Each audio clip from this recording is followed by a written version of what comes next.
You ask Tiger to solve. This deals with linear equations with one unknown. The final result is b equals negative 47 over 11.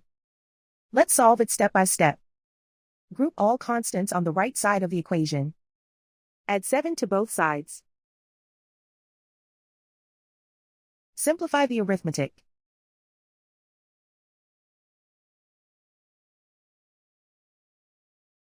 Isolate the b.